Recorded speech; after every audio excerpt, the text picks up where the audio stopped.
So, as we are all painfully aware, the year 2020 was a year to try the patience of even the most positive of us. We saw so many things canceled: shows, school, office work, sporting events, and the list goes on and on. And the year got worse from there. The virus is now claimed more than 300,000 American lives.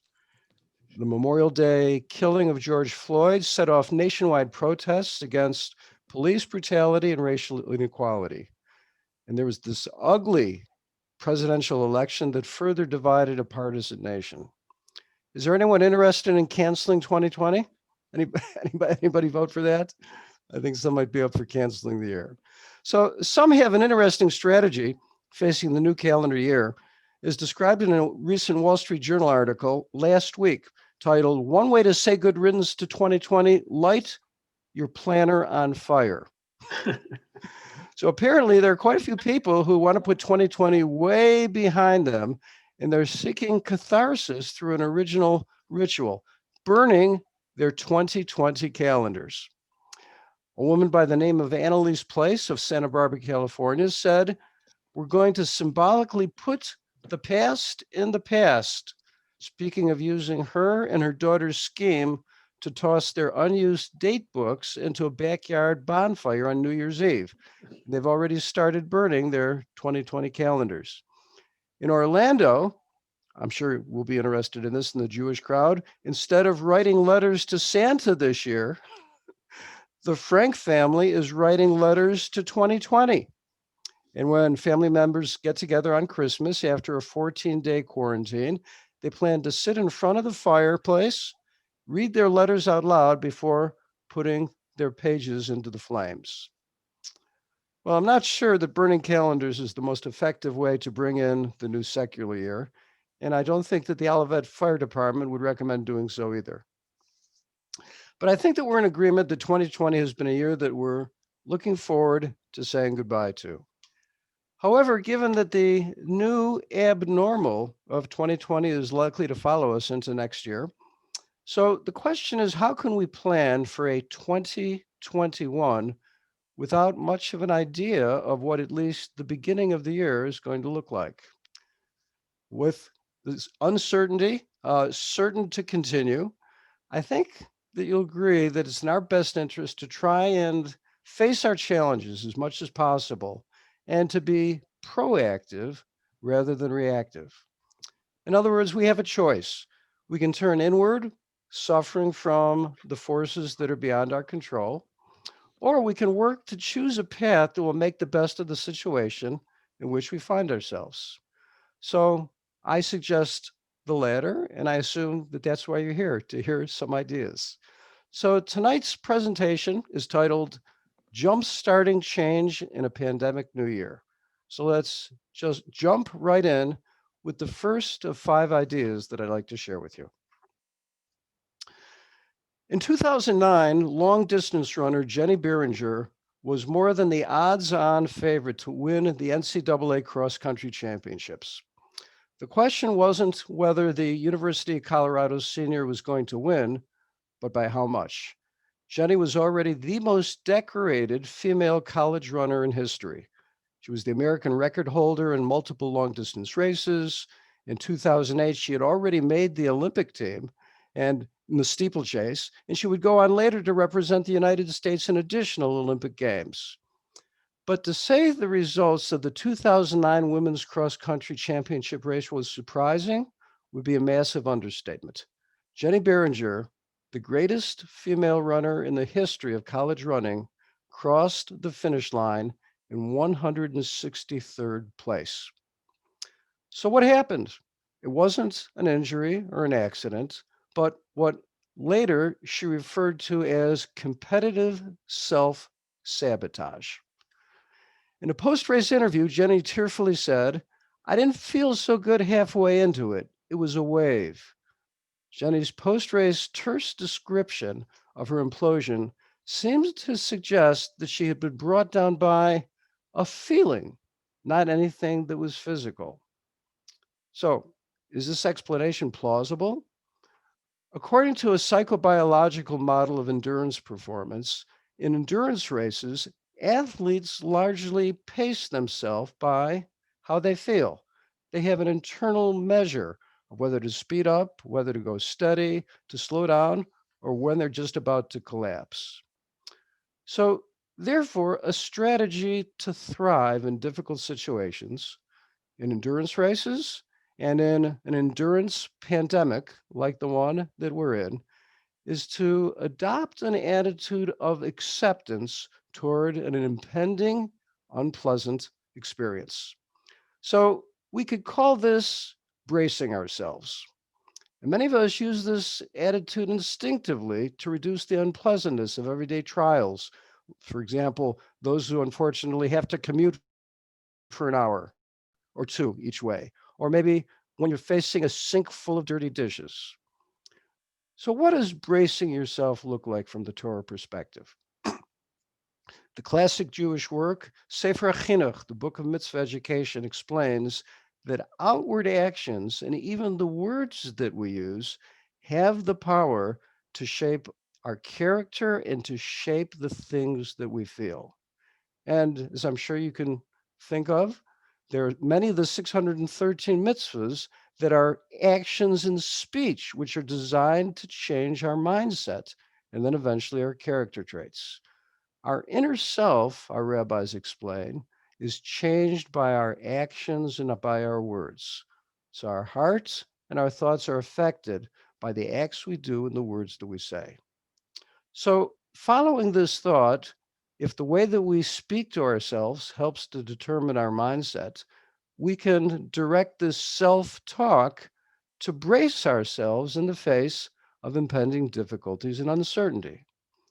So, step number one of the 5 ideas that I'll be sharing with you this evening in Jumpstarting Change in a Pandemic Year is to have reasonable expectations of what's to come in 2021.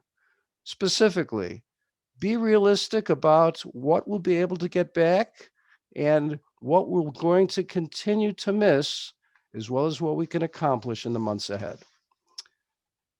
You're anxious to get 2020 over, and I get it. I feel it too. And it would be amazing if someone could turn everything back to some semblance of normalcy right now, wouldn't it? Sitting here in December in 2020 at the end of a long year, it's tempting to paint 2021 as an end to all of our problems. And trust me, I feel an urge to do that too. I feel that deeply. But that would be a mistake. And for some, it would be a fatal mistake. Why? Because it could take you down. Bracing yourself to have realistic expectations for 2021 now will lead to far greater joy and a far more resilient and healthier you later on. One of the reasons why people are so frustrated and exhausted now is because they expected that things would be better already. Frustration emerges from the gap between what we told ourselves was going to happen and what actually happened. So, having realistic expectations increases your resilience and your happiness almost every time. I think that for many of us, it's slowly beginning to dawn on us that there might not be like the Cardinals used to have an opening day. There's probably not going to be an opening day or an opening season where everybody floods back at once and everything was the way it used is the way it used to be. For most organizations, the shutdown happened overnight. Our show at New Sachari, we were open for Purim last March. The next Shabbos, we were shut down completely. So subconsciously, it's easy to tell ourselves that reopening is going to happen the same way. But that's wishful thinking, and that's not going to happen. With the rollout and the impact of the spread of COVID 19, things are going to take a while. So, and then, even then, it might take people longer to feel comfortable in crowded spaces, and the changes in some patterns of behavior that people have likely may be permanent. So, simply realizing that this will be a longer, gradual process will help plan for a longer gradual reentry and make you healthier psychologically and more effective in the long run. Everyone longs for certainty. I do. But even before the crisis hit, you didn't have certainty. What we had was some type of predictability. But the crisis, the pandemic, of course, took that away. So, with the unpredictability and uncertainty likely to continue for a while, months for sure, maybe longer. So, our first strategy for pandemic 2021 is to adopt an attitude of acceptance towards an impending disagreeable experience. Brace yourself. You'll not only survive, but you may be setting yourself up to be able to thrive. Let's take a look at a second perspective. For most of his life, Australian cyclist Cadel Evans had possessed the aura of a chosen one, a man who was born to win the Tour de France, the world's greatest bike race. He had the talent, he had the experience, and year after year, Cadel came close, twice finishing second, but he couldn't close the deal and achieve the victory that everyone said he was capable of. Evan is a great rider, one of the bloggers said, but to me, there's always been something missing, a lack of strength or a weakness displayed when he's pushed. So, what was it that Cadel Evans was missing? In 2013, a study was done testing the pain tolerance of college students by asking them to immerse one of their hands in frigid water and hold it there as long as they could stand it. Afterwards, the students filled out a questionnaire that elicited information about their childhood exposure to adversity. And here were the results. The students who had the fewest adverse experiences, the fewest negative experiences when they were growing up, they had a very low pain tolerance. The students who had suffered through a whole slew of childhood traumas, they also had a very low pain tolerance. But the students who kept their hand in the icy water the longest were the ones who experienced neither heaven nor the opposite while growing up, but something in between. And these findings were greeted with little surprise by psychologists and experts because similar results had come out on research on the phenomenon of resilience. Elizabeth Edwards defined resilience as the ability to adjust to the new reality that we face. Resilience is the quality that keeps a person engaged in challenging situations long enough to develop the coping skills to be able to overcome them. And like pain tolerance, resilience is greatest in men and in women who, as children, experience some, but not too much adversity. I alluded before about how endurance performance is based upon perception of effort. Not how difficult something is, not what our physical abilities or limitations might be, but how hard we feel something is. This pandemic is an endurance race, but it's more difficult than a marathon or a triathlon or any other type of physical endurance race because with the pandemic endurance race, we don't know where the finish line is. And we don't even know what the finish line looks like. And some of us are already exhausted. So, jumpstarting change in a pandemic year, our second strategy is to jump on strengthening your resilience.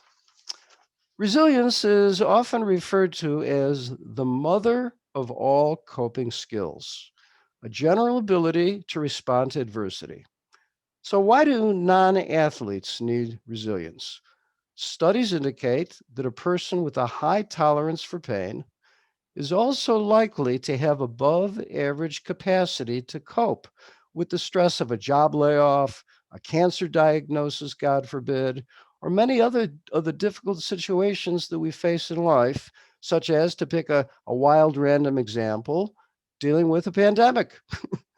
So, just as an endurance athlete's resilience is tested in every single race, so too we're tested in life in general and in this pandemic in particular. Shlomo Melech, King Solomon said, The tzaddik, the righteous person, falls 7 times and rises again in the book of Proverbs. So, in these moments of difficulty, and sometimes in moments when we've been knocked down, how do we respond? One of the best ways to be able to strengthen our resilience is by working on what I call our sense of intelligent optimism. Intelligent optimism is a trait that should become more common, judging by Winston Churchill's famous quote that a pessimist sees the difficulty in every opportunity. An optimist sees the opportunity in every difficulty. An optimistic perspective, considering realistic possibilities and finding solutions wherever they might be, can provide the resiliency that's necessary to cope with the difficulties that we face. And not surprisingly, Judaism encourages us to choose to see not only the good in people, but the good in situations. In Pirkei Avos, Ethics of the Fathers, in the fifth chapter, it teaches those who have a good eye, a humble spirit, and a meek soul are among the disciples of our forefather Abraham. Have you ever heard of a fellow by the name of Jim Stockdale? Admiral Jim Stockdale was the highest ranking military officer in the Hanoi Hilton. He was there for 7 years, from 1968 to 1974. He was tortured over 20 times, and by his own account, Stockdale came out of the prison camp even stronger than when he went in. Stockdale said that the first people to die in captivity were the optimists, who kept thinking that things would get better quickly and then they'd be released. Stockdale said they died first. They died of a broken heart. The next ones to die, Stockdale said, were the pessimists. They saw the reality of the situation with their eyes, but that's all that they saw. So they were the next category of captives that were broken. Instead, Stockdale said that the key to survival was a combination of realism and hope. And here are Stockdale's words. This is a very important lesson. You must never confuse faith that you will prevail in the end, which you can never afford to lose, with the discipline to confront the most brutal facts of your current reality, whatever they might be. So that essentially is our second approach as we enter 2021. Confront the brutal facts, but never lose hope that things can be okay. Hashem is with us. He's gotten us this far. He hasn't given up on us. We have food in our refrigerators, indoor plumbing, heating, air conditioning, Zoom, Netflix.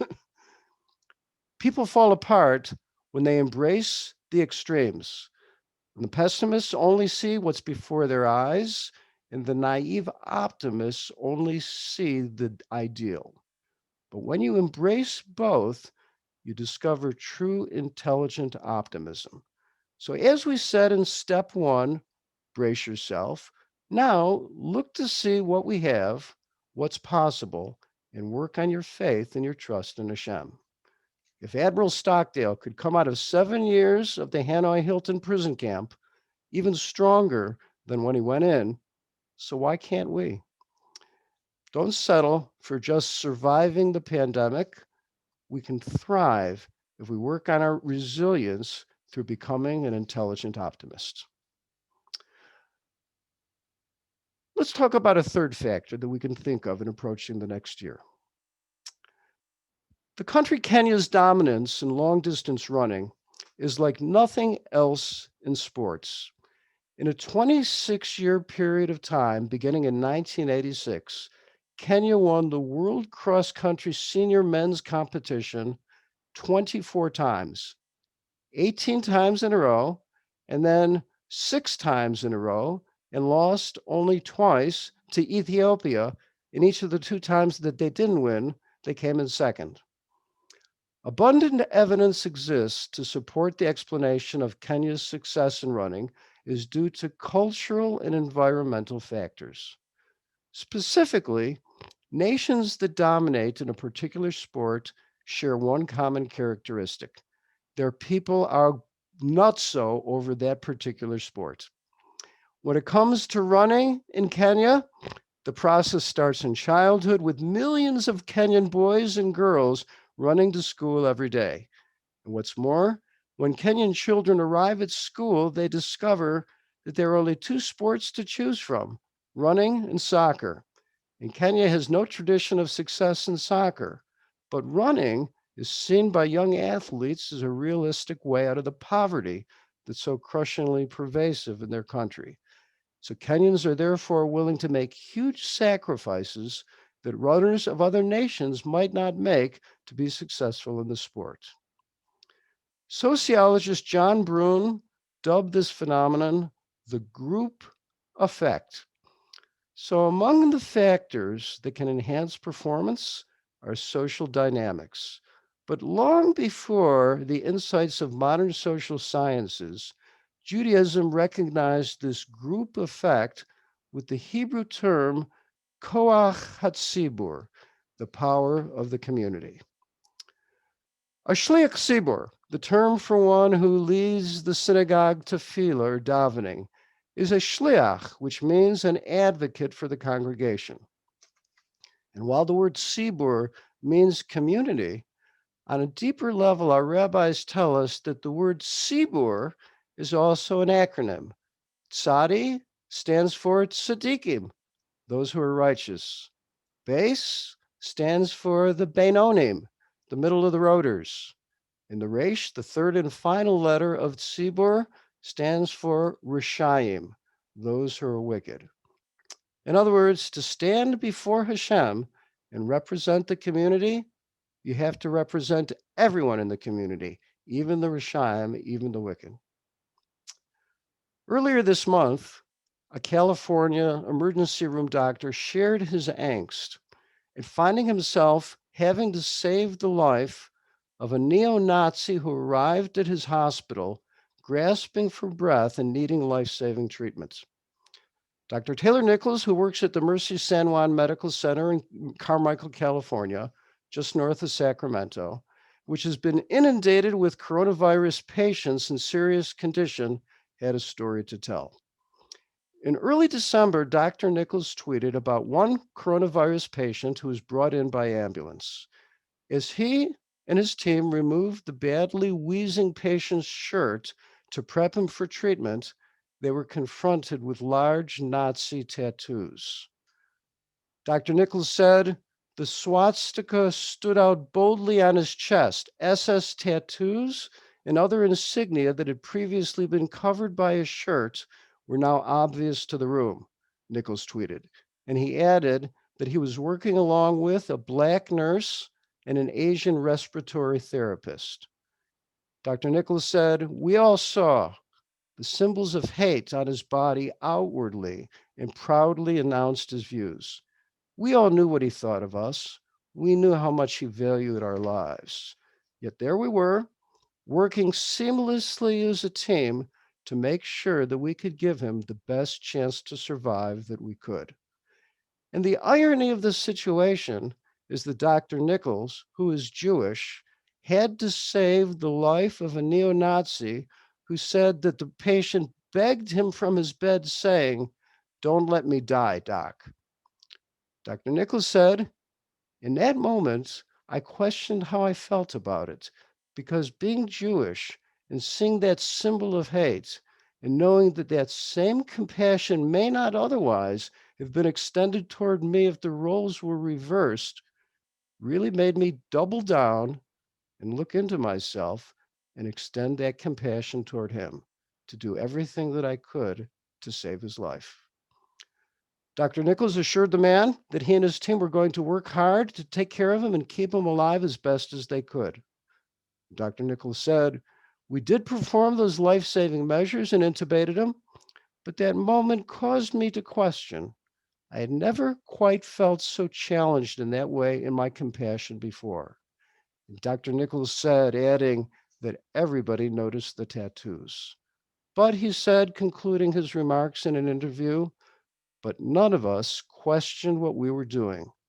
We were deeply compassionate and deeply passionate about what we do. And so we were going to go ahead and do what we signed up for and work to save lives, he said. But it weighed on us. When people work together, their brains release greater amounts of mood-lifting, discomfort-suppressing endorphins than they do when they're performing a task by themselves. This was shown in a 2009 study involving collegiate rowers that was conducted at Oxford University. 12 male athletes were subjected to a test of pain sensitivity on two occasions. One, rowing for 45 minutes alone, and another, rowing for 45 minutes in synchronization with other rowers. You could probably guess what the results were. The subjects proved to be significantly less sensitive to pain after rowing as a group, probably as a result, the research surmised, as a result of the greater endorphin release in the brain. So the question is, are we in this pandemic alone, or are we together? Endurance athletes perceive less effort and perform better when they train and race cooperatively than they do alone. Firewalkers, a hobby that I do not personally recommend, get farther along on the bed of hot coals when they're holding on the right hand another firewalker and another firewalker on their left hand. The group effect, even with firewalkers, is a coping skill that exists latently in everyone, ready to be activated by the right situation, working together with friends, teamwork, and the koach hatzibur, the power of a community. So step number 3 then, to jumpstart the new year in the pandemic, be like Dr. Nichols.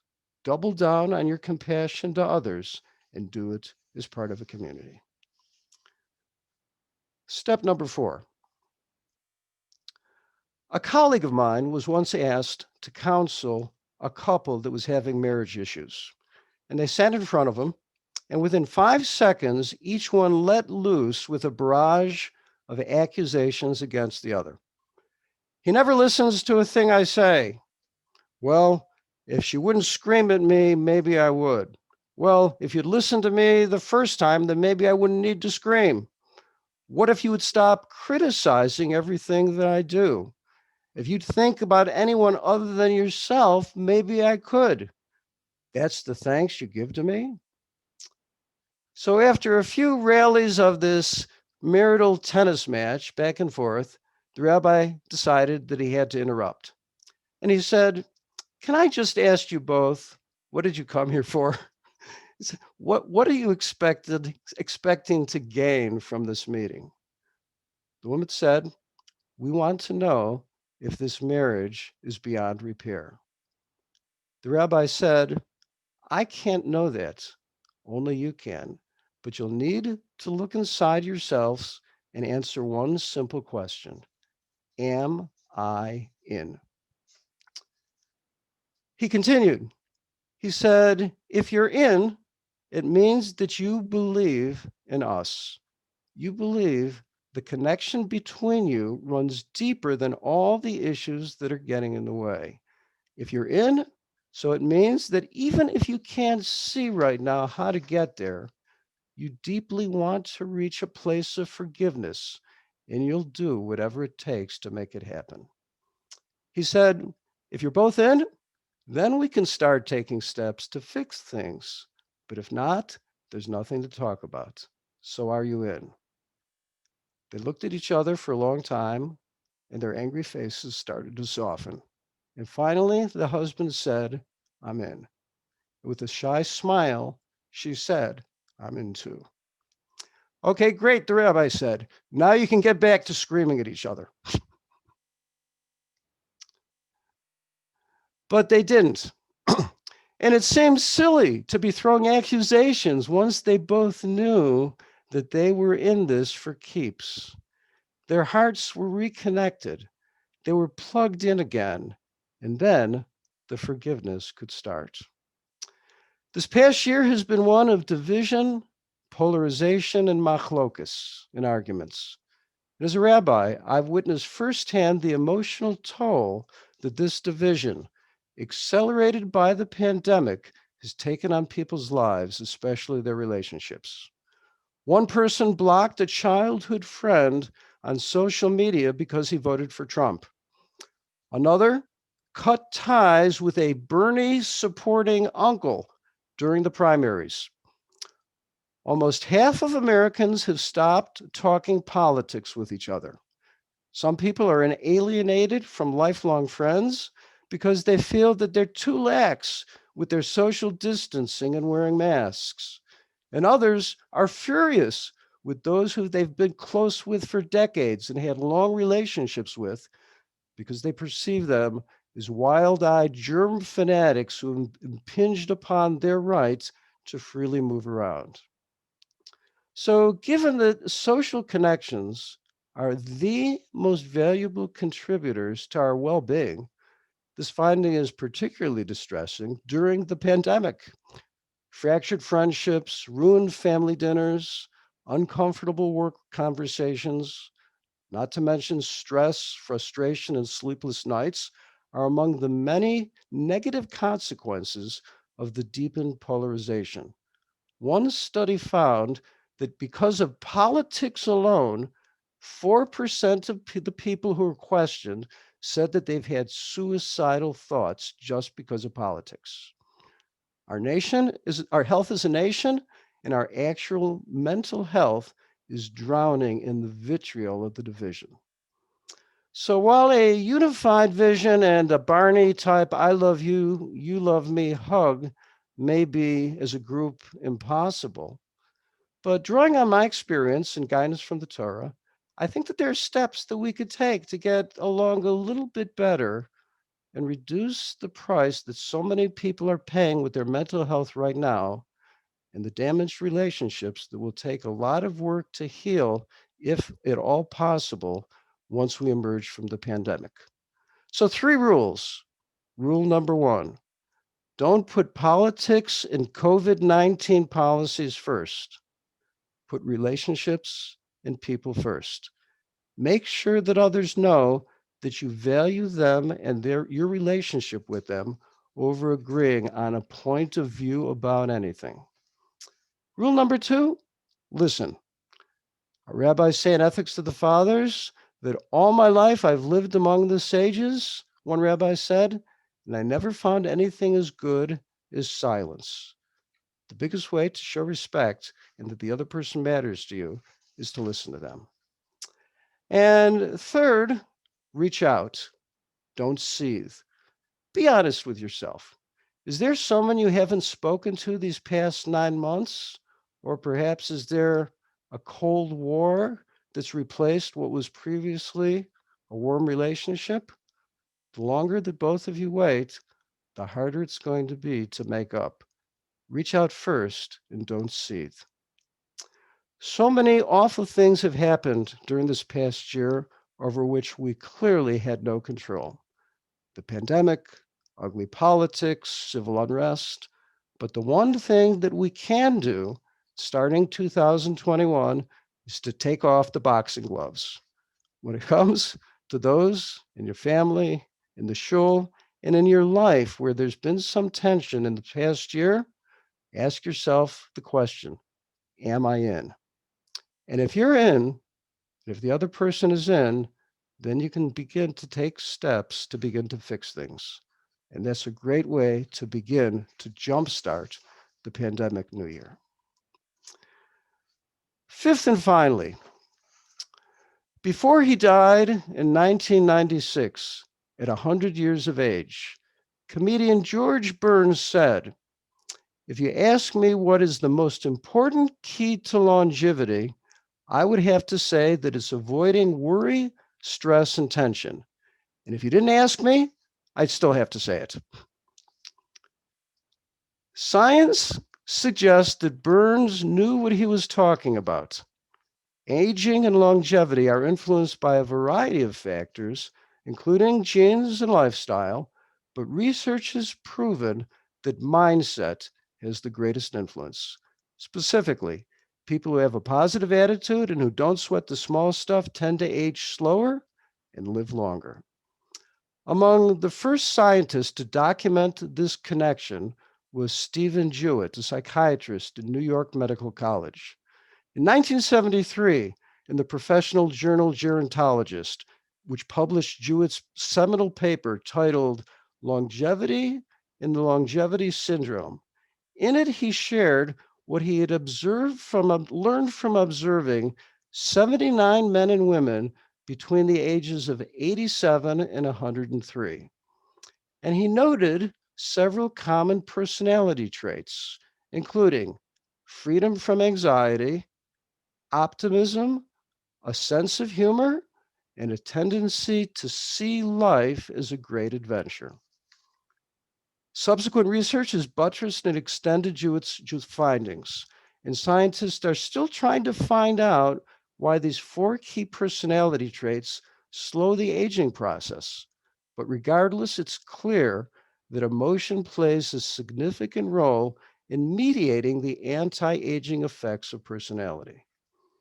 And we know that time has taken on new meaning in the COVID-19 era. Have you heard of the word Blur's Day? There's Wednesday, there's Thursday, but there's a new word, Blur's Day. It's the new time word where every day seems the same. It's all one big blur, where staying home with restrictions and socialization and work has made it seem like one big long stretch of time. It's common to view older people, older adults, as especially vulnerable. We all know the public health statistics that reinforce the picture of older adults being more vulnerable to physical complications. But despite popular notions that older adults would have more negative psychological reactions to social isolation, a recent national survey revealed that older adults, despite their increased risk physically, are generally not reporting more feelings of anxiety, anger, or stress than younger age groups. And in fact, the studies show that older adults are actually expressing more positive emotions, feelings of calmness, interest, and gratitude. Indeed, other surveys suggest, which has been a surprise to many of the experts, that it's the youngest adults, those aged between 13 to 23, who are experiencing the most stress. Senior adults doing better during the pandemic? What's going on around here? Well, as we get older, we get a little bit slower, a little bit creakier, and a little stiffer, and a lot happier. This might sound surprising, but it's one of the most robust results that's shown both in psychology and in our own observations in life and in many sources throughout the Torah. And this fact that the older you get after you're done being busy with the kids, and especially when you're in your 70s and your 80s, that's a happy moment in your life, is true regardless of income, regardless of class, or regardless of culture. In other words, folks, here's the surprise. In our 70s and 80s, we're happier than when we were strong and beautiful than when we were 20 years old.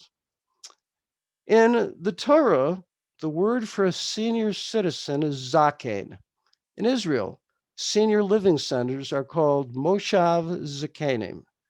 But the word zaken, which means an older senior adult, our rabbis tell us has a hidden meaning. It's an acronym for Zeh Shekana Chachma, the one who has acquired wisdom. Our elders have a greater appreciation of time. And when you have a perception of less time ahead of you, we tend to focus more on the positive parts of the time that we have left. Our older adults can see the big picture, and they're much more likely to say, life is too short, and it gets shorter as they get older. So they have that bigger, broader view. As we get older, we become better at avoiding stressful situations, and we figure out how to dodge that tense work meeting or that family squabble. And elders play a different social role later in life. I call them the bonus years, after the kids are out of the house and on their own, and they can truly be the golden years. Because it's at that point that older people can begin to focus on helping the next generation. They can begin to take care of others and pass on their resources, their skills, their wisdom, instead of working for their own success. And as a result, they may be released from the intense emotions and motivations that drive us crazy when we were younger. Age seems to provide a peace of mind and equanimity that even COVID 19 apparently cannot lick. So, our fifth and final step to jumpstart into the pandemic new year is to learn from our elders. And most of us certainly have a lot more time on our hands to be in touch with our dear friends and family members who fall into this category. To ask them, what's your secret? How do you do it? What did you learn? The Torah obligates us to honor our elders because of the wisdom that they picked up in their 70 or more trips around the sun. A person who's 70, when they walk into the room, we're obligated to stand in deference to the wisdom that they have acquired. So make 2021 the year that you make a better investment in acquiring wisdom. How? By reaching out to the wise men and women among us, our elders. So, in conclusion, it's hard to believe that we're just days away from saying goodbye to one of the most difficult years that any of us have experienced. And we've each faced challenges these past 9 or 10 months that we could not have imagined. January 1st can be looked at as an opportunity for a new beginning, a 2021 that's filled with hope and possibility. The scientific community continues to bring new vaccines and treatments that appear to be right around the corner, coming to a Covenant House and other places near you soon. And that's a cause for celebration. So, as we're about to flip the calendar to 2021, it's a good time to pause and to think about what we'd like the next year to look like and where we're headed in the midst of the uncertainty of not knowing exactly what everything else is going to look like. And tonight we've offered 5 ideas for jump-starting change in the pandemic new year. First, we said, brace yourself. Have reasonable expectations of what's coming up in 2021. Specifically, be realistic about what we'll be able to get back and when we'll be able to get back to the things that we've missed and what we might be able to accomplish in the months ahead. Number two, resilience. Strengthen your resilience by embracing intelligent optimism, which is a combination of realism and hope and faith. Don't settle for surviving the pandemic. You can thrive if you work on your resilience by becoming an intelligent optimist. Number three, we spoke about the group effect and doubling down on compassion. Are we in this pandemic alone or are we in it together? And like Dr. Nichols in the story that I told of, double down on compassion to others and do it as part of your community. Fourth, ask ourselves the question in our relationships, are you in or are you out? And the vaccine is not going to cure the relationships that got nicked, dinged, and fractured over the past 9 months. Are you in? If you both are in, meaning you and that other person or those other people, so then you can start to fix things. And that's a great way to jumpstart the pandemic new year. And fifth, we said make an investment this coming year. Make an investment in wisdom. We have a gold mine of wisdom that is right here in our midst. Our seniors are wise, happy, together people. So, what are you waiting for? Make this year the year that you ask them their secrets. Very nice to see everyone, folks. Thanks so much for being with us tonight. It's a pleasure to see you. And I look forward to seeing everyone soon. Tomorrow at 8 o'clock in the morning, 2:30, and our starting point session tomorrow night at 7 o'clock. Again, thanks to Ellen Haber for helping with the technical aspects of our program. And I look forward to seeing everyone soon. Thanks so much, everyone, and have a lovely evening. Be well.